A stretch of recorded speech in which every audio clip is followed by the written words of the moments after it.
Welcome to Out of the Box with Christine, the podcast for conscious entrepreneurs.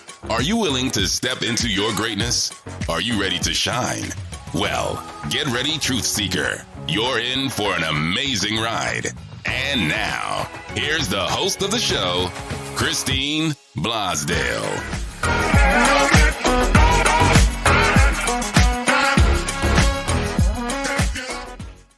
Welcome back to Out of the Box with Christine. I am your host, motivational media coach Christine Blosdale. And today we are going to be talking about a subject that is very near and dear to my heart.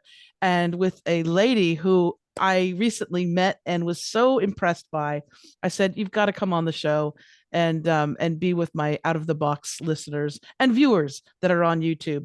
My guest today is Charlotte Thaarup. And she is the director of the Mindfulness Clinic.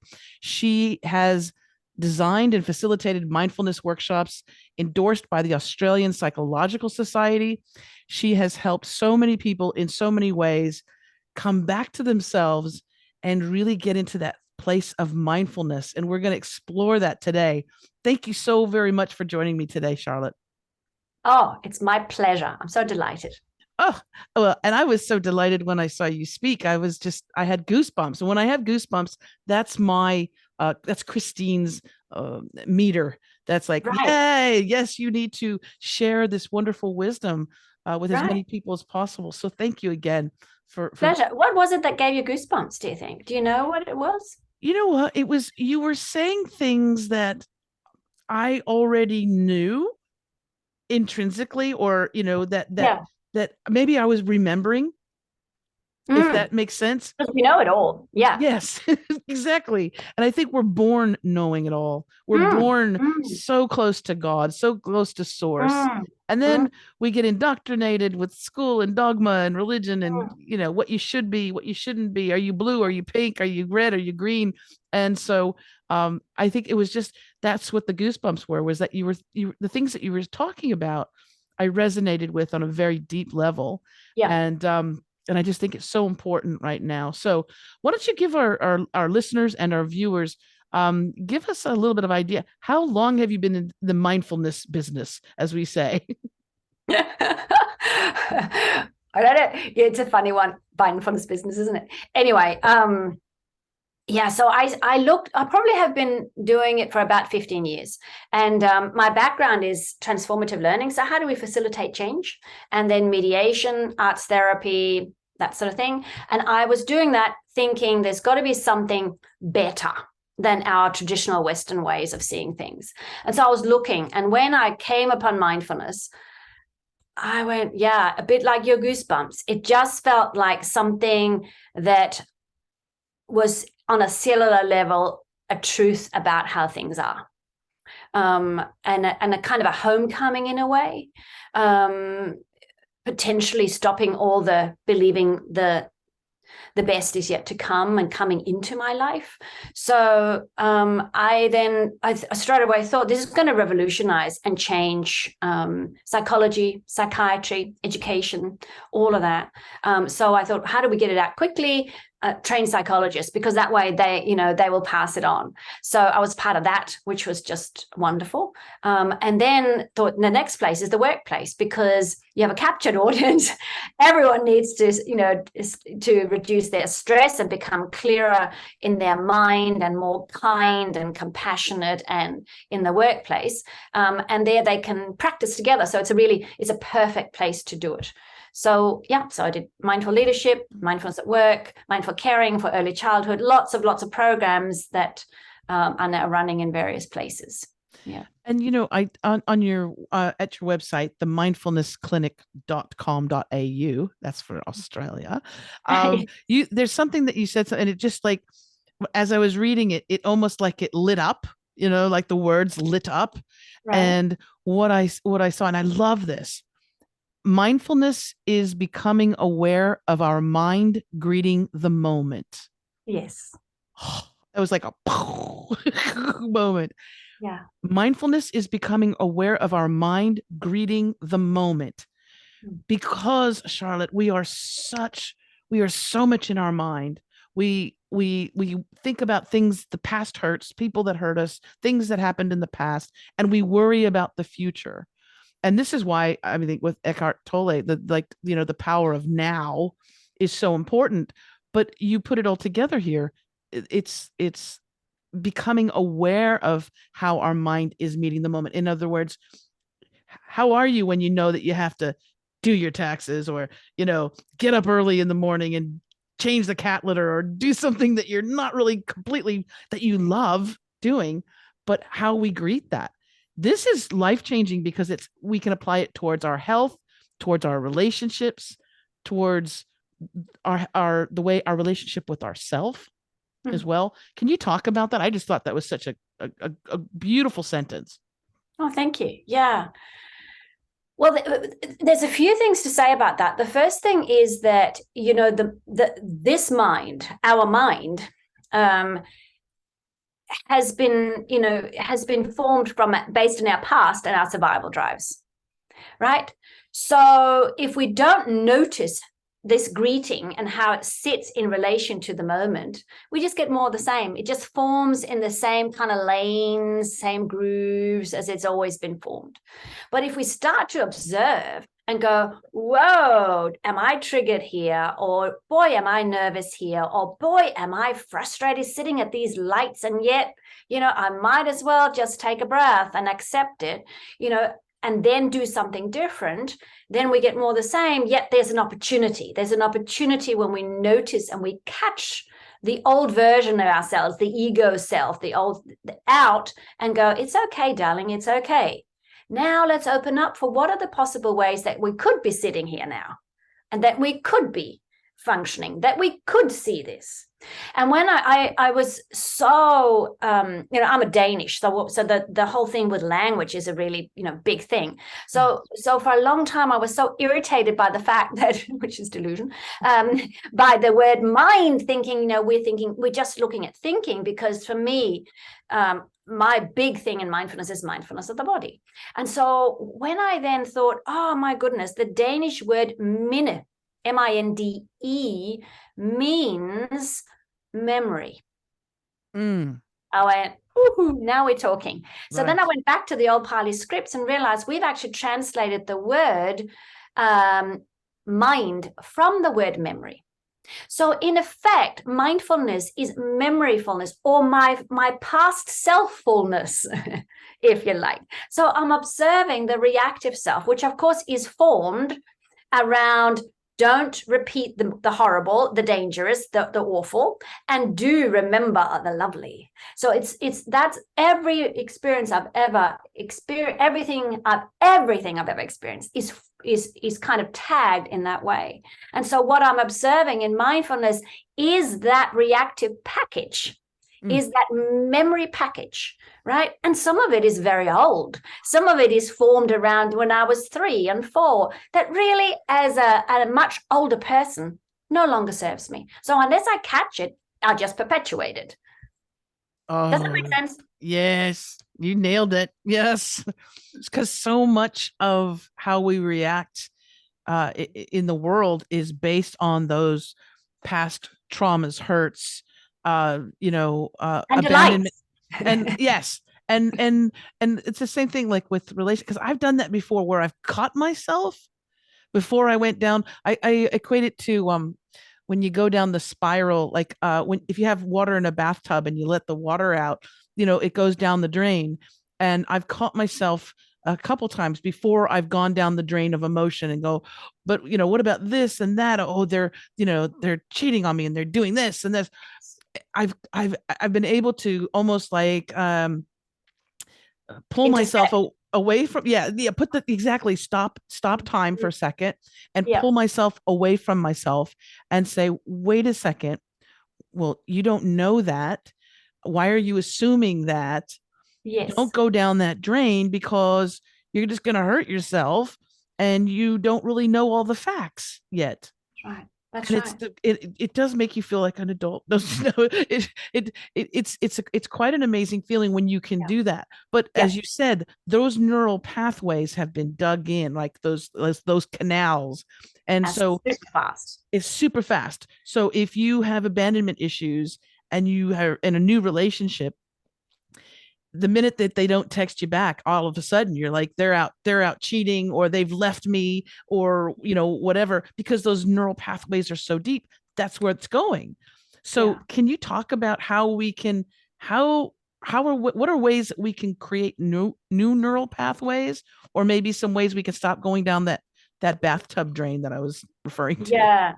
Yeah, that's a really very important question. So the thing is that it's really important to interrupt the going down the dark alley alone, which is your example. And by interrupting it, I mean just going, whoa, just like you did. What's happening here, right? As soon as we greet it with kind curiosity, we've already not in the journey down, but we've got whoosh, I'm now in the awareness. So you said pull away from self, right? And that's exactly what, because so in mindfulness, we start to realize there's this awareness that kind of sits here. So we position ourselves in the awareness, observing the little human doing the spins, right?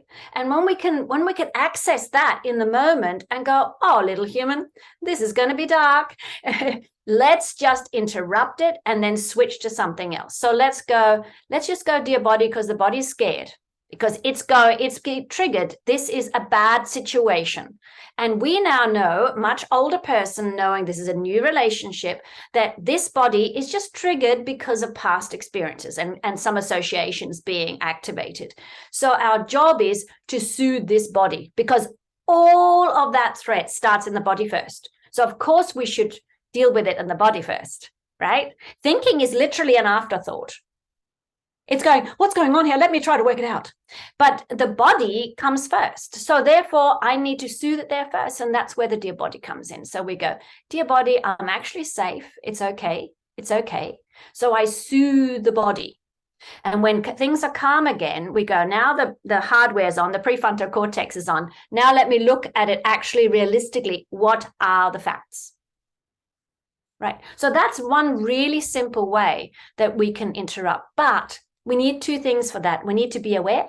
And so if we're hurry, hang on, multitasking and busy and very, very stressed and always on our phones, we will miss it all. We can't access it when we're kind of, hazed, if you like. We've got to dial some of all that down so we can access our awareness of what's going on. That's the first thing. The other thing is attention management.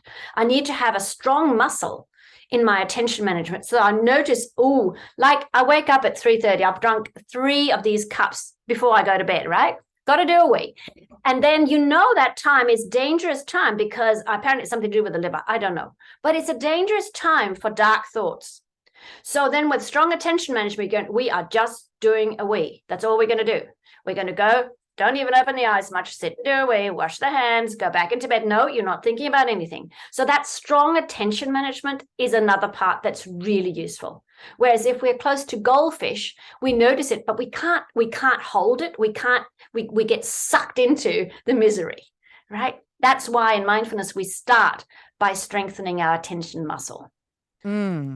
That is really sometimes difficult to do.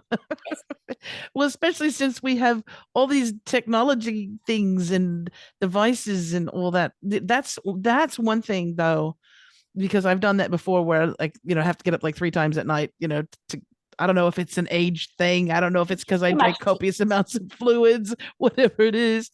But that idea, and I like that idea of like, no, I'm just going to go do this and then come back and then get back into my sleep. But lo and behold, there's like a voice coming from the phone, and it's like, oh, I think you need to see what's going on in the world. There might be something really horrific going on, or there might be something that you're missing, and you better just check in. And I'm pretty good about managing that and going, no, because it will stimulate my mind, and then I won't be able to sleep, or I'll see something bad, and then I'm gonna.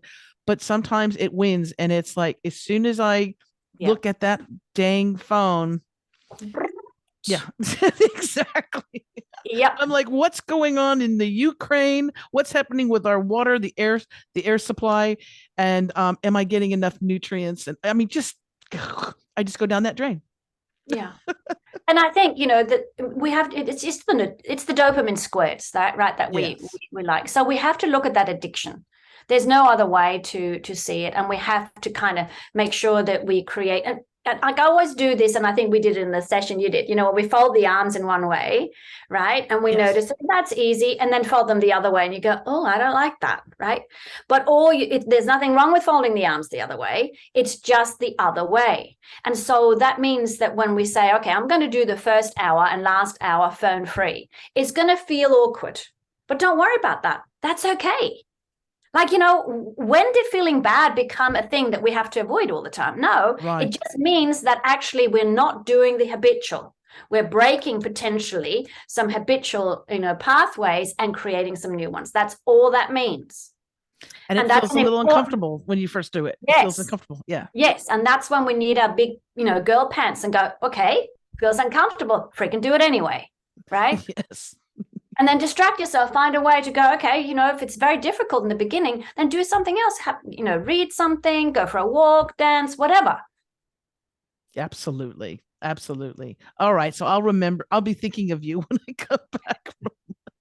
But you've never heard anybody say that. I'll be thinking about you when I come back from my wee. Oh, I think that's very romantic. Yes. What are some, because I think this is a practice too that we need to, just like eating healthy foods that are good for our body and getting some sun and getting some exercise and things like that. That's important. But what are some ways that we can exercise our mindfulness muscles? Yeah, right. So the first thing that we start with is really training our attention. And that's actually the prefrontal cortex and the anterior cingulate cortex. And we do that by, I have the exercise on my website called the ABCD, because it's kind of just noticing the breath and then stabilizing it further by counting the breath. And then noticing when the mind wanders and coming back. And that activity is just like going to the gym for your brain. So that's where we start. Okay. So if somebody comes to me and they go, I'm really stressed, I'm really overwhelmed, and I'm so frustrated with my partner, and it's all too much, and I don't know if I should, I'm close to burnout, blah, blah, blah. You go, let's just start by doing the basic attention training.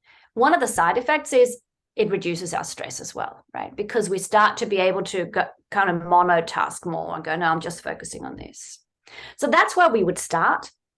Then the next level is then coming into various exercises. The next one that we typically would do would be the body scan. And the reason why the body scan is such important brain exercise is because as we, when you look at a child and they're listening to music, right? And their whole body's experiencing the music. It's fabulous, right? Yeah. And then, gradually we become adults and we go, yeah, I know that song. And we start to just recognize everything. We see a flower, we go, yeah, that's petunia. But a child will go, oh, it's a miracle. Yes. Right? Right. So what happens is that in our brains, we start to layer things through recognition. So we start to experience things. So as a child, we experience things what we call bottom up, like we take in the world through the body, right? And through our senses. And then it's layered up here so that we over time just see the petunia. But in just living in recognition, it becomes a really poor life because we're just lost in the head rather than seeing, rather than experiencing the sun on the leaves and the new person in our lives, right? So therefore we start to, what we say, cultivate bottom-up experiences, which is coming to our senses again, right? So we start by just wandering through the body and noticing the body sensations, coming into the present moment through body sensations. And then there are various other ones, a very typical one, which is cultivating a loving heart, and forgiveness and compassion. And that's called the loving kindness meditation. So those three would be the ones you would always engage in any good mindfulness program.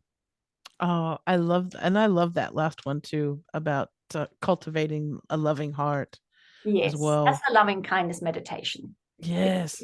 And I think because we are we can be so detached from our hearts, because I don't want to say it's an epidemic of us living or a pandemic of us living in our minds, but with in our thinking minds, with the amount of depression and anxiety and ADHD and just so much happening inside the minds of millions and millions of people on this. And I do believe that I do believe I do believe that our single thoughts and the way that we perceive life, that the way I do that and deal with that can affect others, right? I do believe that, like, I have that much power that I can also affect others, the ripple effect. But I also realize that there's so many people too that are walking around that are depressed, anxiety, panic attacks, all of those things, because they're so trapped in their minds. And I want to have more of those lights come on and help free the people that are suffering, and they maybe don't even realize that they're suffering, but they're missing out so much on life.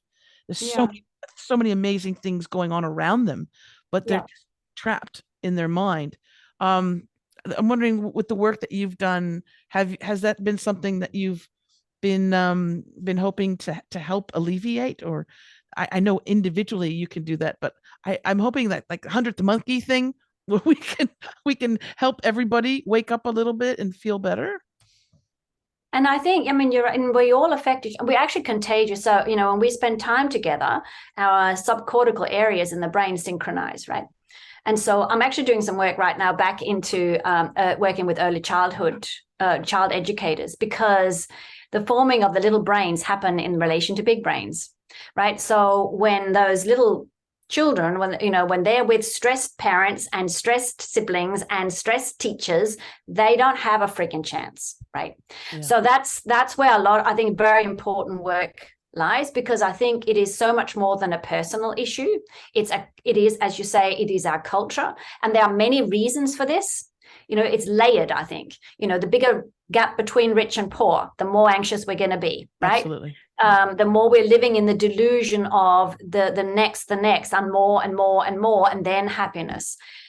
Also, we have a negative bias. So we're always going to be default to the more danger versus the delight, right? That's kind of inherent, both personally and globally. The other day I was walking at the Yamundi markets. So gorgeous, right?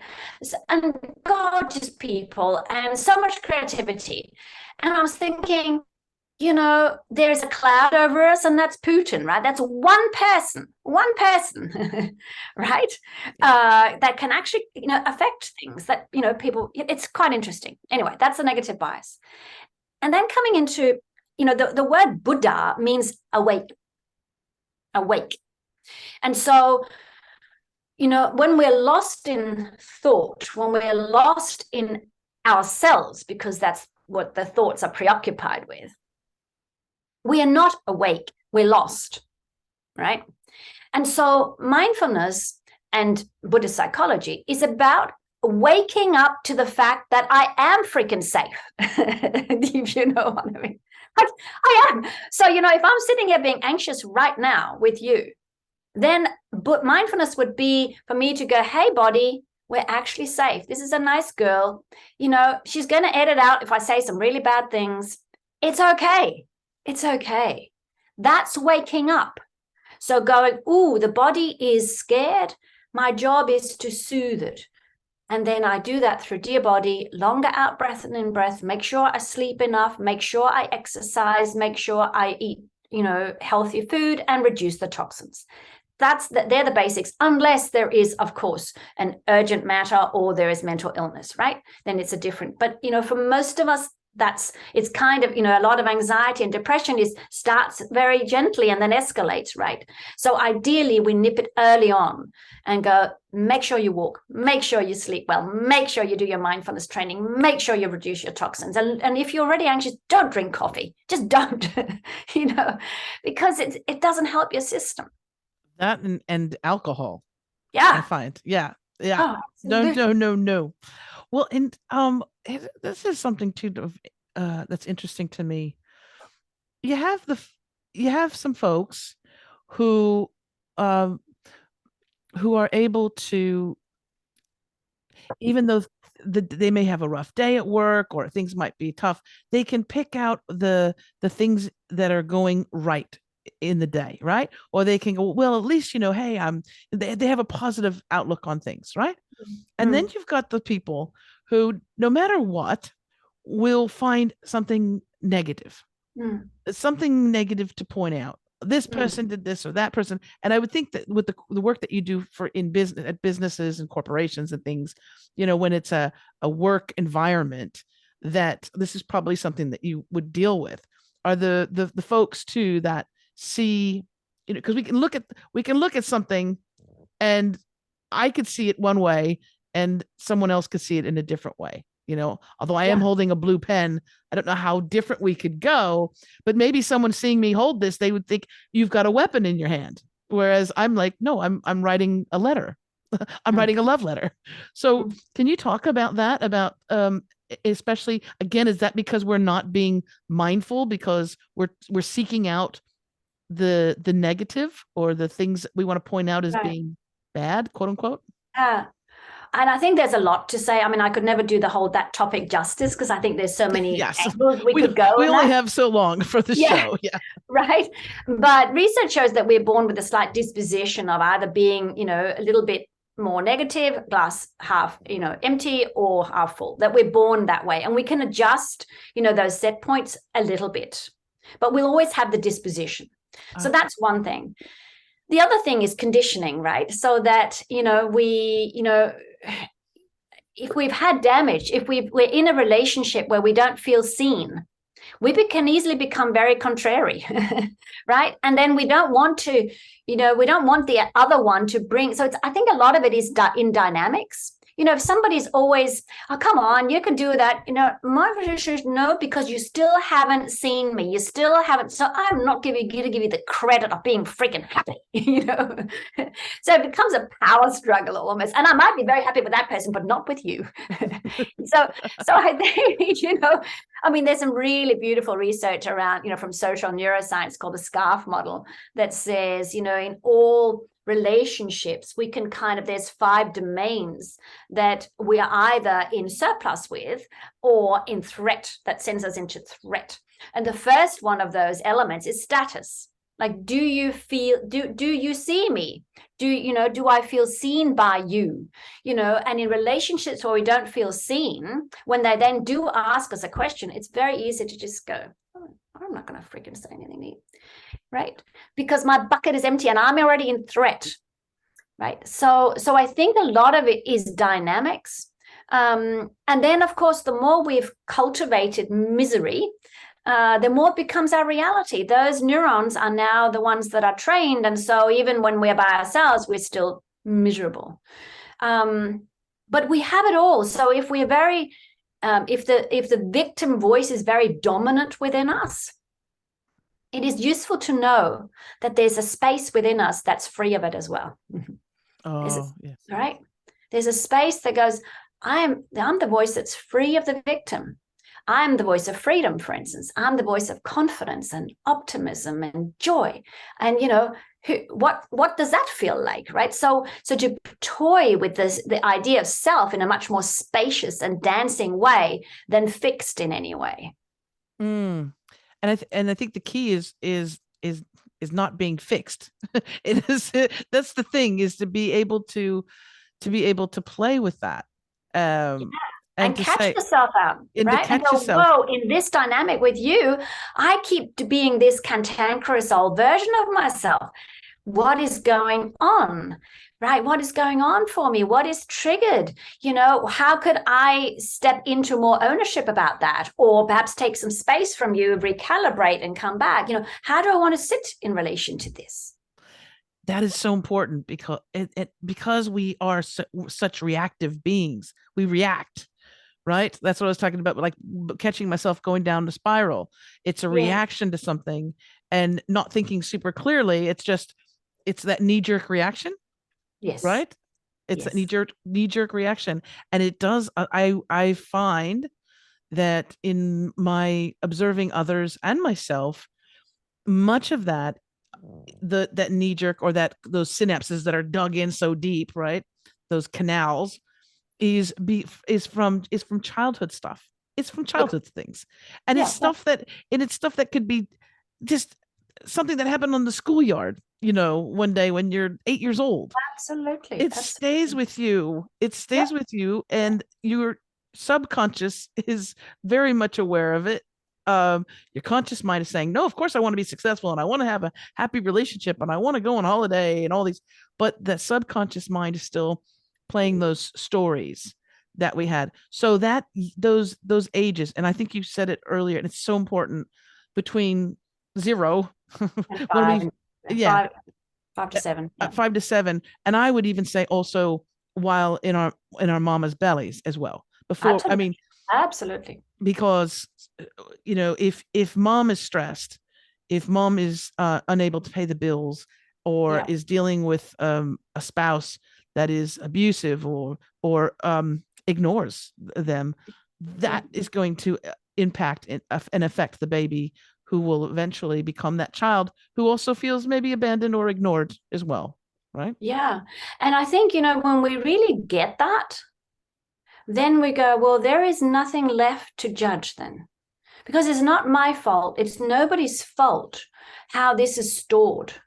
As a young child, I have no control over how those anxiety management systems is set up. I don't, right? So it's not my fault, but it's ideally my responsibility to, along life's journey, to start to be curious about them and start to unpick them a little bit as much as I can. They'll never be completely unpicked, right? Because they're so deep and so early. But for instance, we're coming back to that one about the people who are very negative. If early on this person has been in a family situation where the only attention they could get was when they played the victim, well, then that is so deep. It is not safe for me to be happy because, I get my attention and I go under the radar and my rewards and whatever when I'm the victim. So I'm not, even when things are amazing, I'm not going to actually go into it, right? So I think when we really get that, we go, wow, yeah, there's nothing to judge because we're just all deformed in a way, right? Yeah. And I had an experience with a client, and she's very happy for me to share this story because I think it's so powerful around how the system is always looking out for us. And she had a verbal assault in the workplace. And before that, we had the mindfulness at work, 8 sessions, and she had loved it. And she'd shared it with everybody. She was so enthusiastic about it. And she had really practiced a lot. But she had this assault. And then 2 weeks after that, she rang me and she was still sobbing. And she said, look, this situation occurred. I kept saying, stop, stop. He kept going and going and going. And in the end, I couldn't feel my legs. And I had to get my husband to come and get me. And now I've been at home crying for 2 weeks. I haven't been able to go outside. I haven't been able to do a thing. Completely disintegrated her, right? And then she said, can you see me and help put me back together again? So we started having sessions. And after about 6 sessions, she was going to the gym. She was getting much better. So we do what we call gradual exposure therapy from a body, like resetting the body's memory of what happened or soothing that. And so she said, you know what happened? I had the panic attack at the gym. Why might that be? I have no idea. But we can do a little bit of the gradual exposure therapy with that one. So see yourself, hop in the car, drive there, park the car, go to the gym. And as we're going through that journey, we're just monitoring what the body's saying to that. And it didn't really, there was not much swing. It was pretty neutral. So she went to the gym again, and then she came back the following week and she said, now let me tell you what happened. So she said, I parked the car, no problem. The doors were open. So I walked in and I'm on the treadmill and I've got my earphones in. I'm doing my thing. And she said, then the earphones fell out and my heart rate, I could see it just went through the roof. And she thought, that's really weird. Put the earphones in and just put the hand over the heart as we do the dear body practice, which is part of the practice. And just said, dear heart, it's okay. It's okay. And because she had practiced so much, it soothed really quickly. And then she thought, that's really weird. So she took the earphones out again and she listened. And do you know what she heard? What? She heard that the sound of the doors at the gym was the same sound as the doors at work. Oh, wow. Yeah, right? Wow. It actually makes it's actually moving, I think, because you go, oh my God, this dear body, it is so sophisticated in its systems of looking after us. It has stored every little association with every single experience in order for you to not repeat it. And so that means, when we're feeling anxious, the body is not the enemy. We can just thank the body, right? We can say, thank you, body. And then we can see, am I safe? And if I am, we can say, dear body, it's okay. And in that way, we're actually changing a memory, because when it's activated and it's out on the active working memory and it's imbued by new associations, in this case, it would be love and tenderness. When it goes back into storage, that memory is no longer, as it were, it's now got those new associations have seeped into it. So it's kind of our job to to constantly educate, if you like, the body's memory of bad experiences. Oh, and that is so powerful. Yeah. That is so powerful, because you're right. And the body remembers. It could be even something that you don't remember, that you don't. Oh, yeah, exactly. Yeah. And you won't know that sound. You won't, consciously know that. It's only because of her mindfulness that she picked it. So often, it's a smell, it's the sound of a voice, it's the way somebody looks, it's the temperature. It is so sophisticated, this system, in trying to make sure that you're safe. I just remembered too that I think it was in my early 20s, and I had at the time a boyfriend at the time, and he did this thing where he snapped a belt. And as soon as that happened, because my dad was a troubled soul, and so that's what he would use on me. And before he would hit me, he would snap the belt.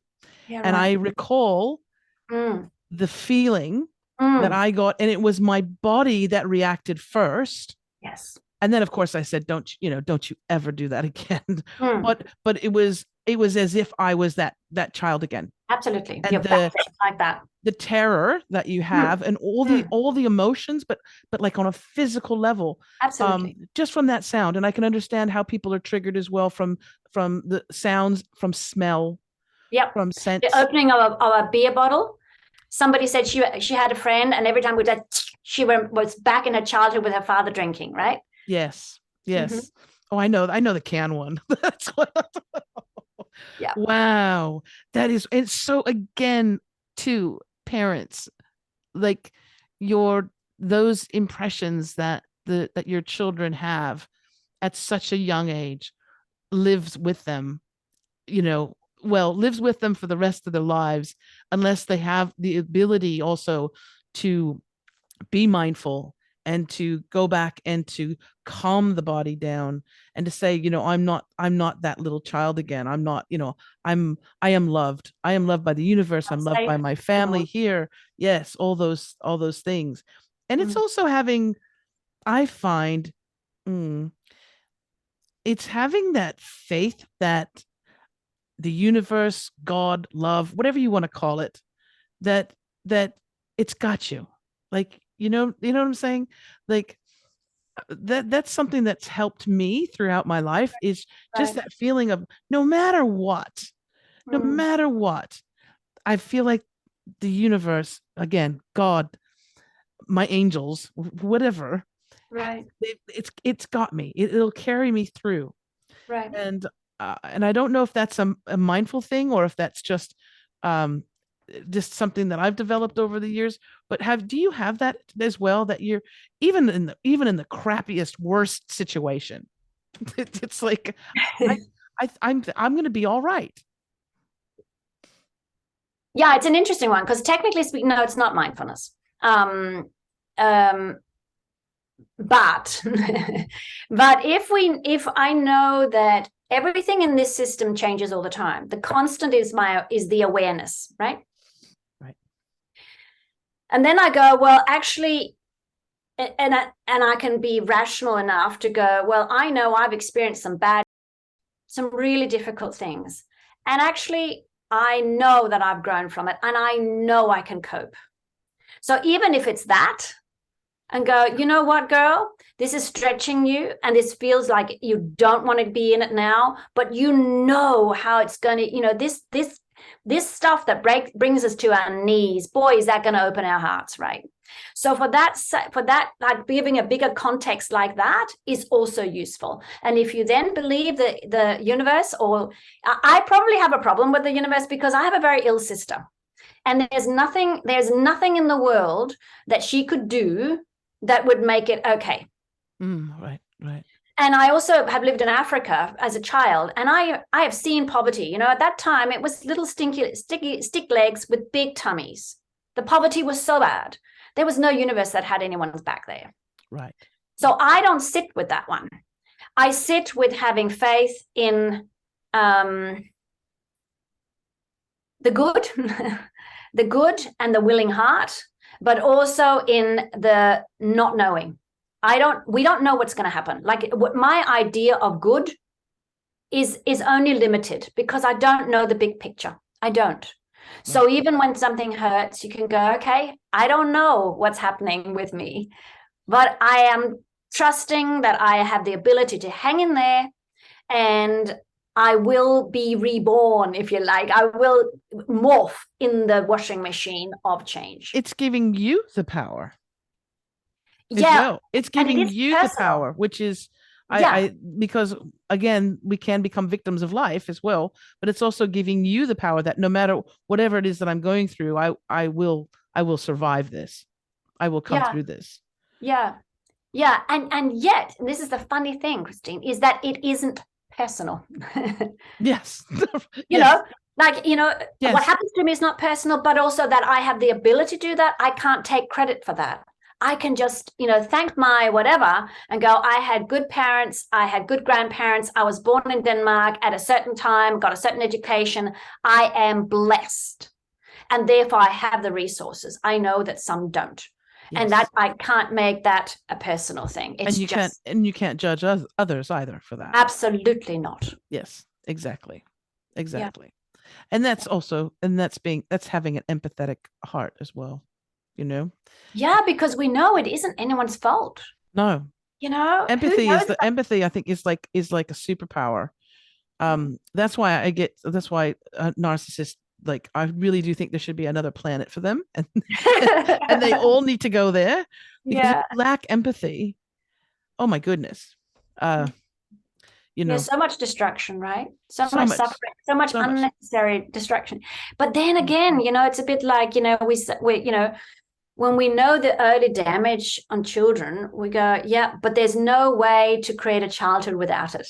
It is, so is these, these challenges that we inevitably have, is that what life is? Is that consciousness? Because we are of consciousness, and consciousness observing itself in us. Yeah. Is that what it's all about?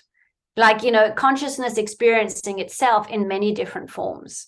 And so we're not supposed to have these perfect lives. We're supposed to, wrestle with it and be curious about it and live and love and lose and all of the things that go with life, and that's much more bearable than if we think, hey, I'm not happy. What's wrong here? Exactly. Right. Well, no, I think I think that things that, the things, and I'm speaking for myself because that's all I know, The things that have occurred to me, the beautiful moments, the heartaches, the things that I was curious about, going, oh, that's an odd thing to happen to me. But all of that has shaped me to be who I am today. Yeah. And so, and again, those who, especially when you're really young, if you suffer some trauma, there's a couple different things that can happen out of that as well. You could repeat that for someone else, against someone else. You can have all kinds of different things, how you feel about yourself, your self-worth. But also you can, for me, it was the message that was loud and clear was that I know what this feels like, and I could never, ever do that to someone else. I could never, ever make someone else feel this way. Yeah. That was that it was a That's strong decision. It worked in you. Yeah. Yes. It was a strong And what decision. a blessing that was your version, right? Yes. I don't know how much, they talk about reactive. I don't know how much control we have over that. Yes. It's an interesting one, right? Yes. Yes.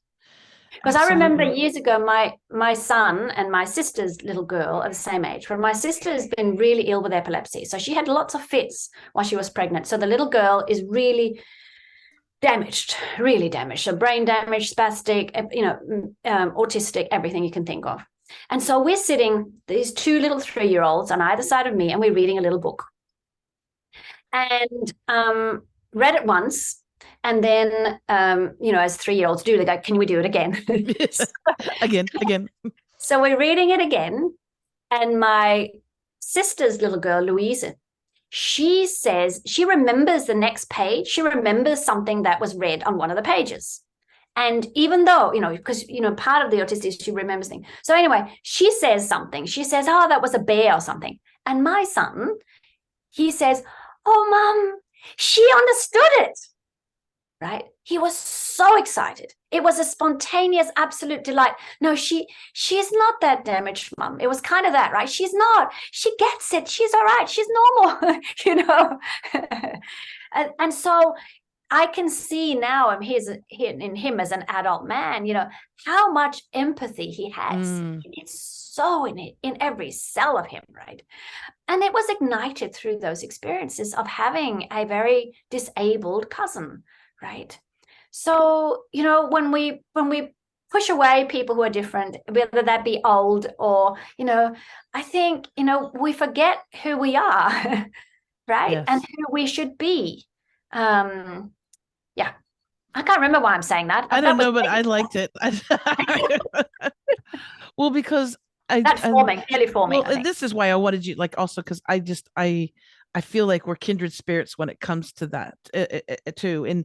And even when I remember a few times I've been out, and in Los Angeles we have a bit of a homeless situation and extreme poverty, because there's millions and millions of people, and I had a friend that used to be quite judgmental.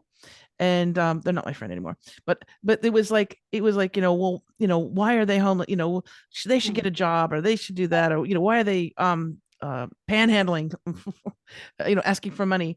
And I always said, you don't know what they've been through to cast that judgment on them.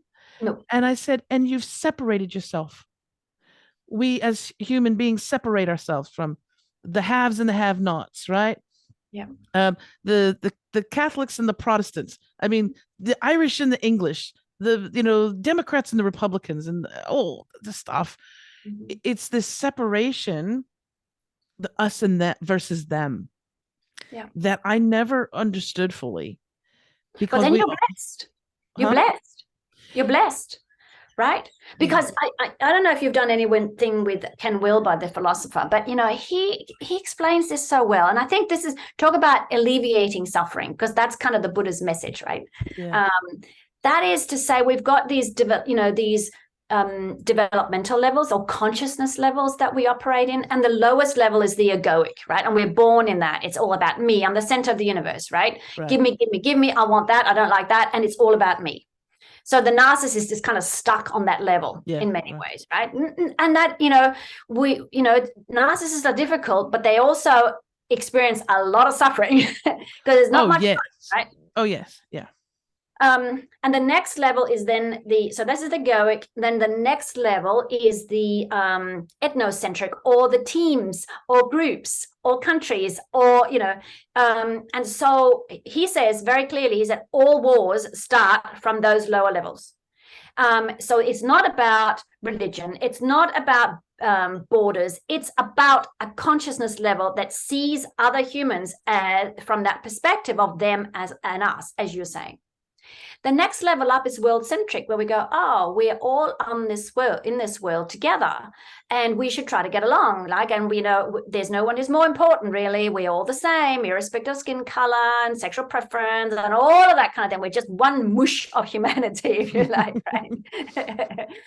And then the next level is the integrated level, where we're going, we are just a little breathing consciousness along with all the other life here.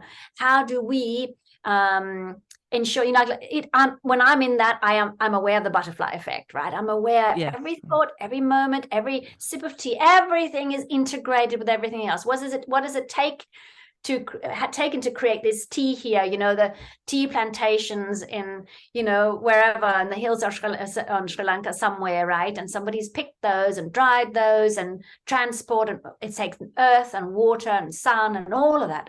I'm aware of that.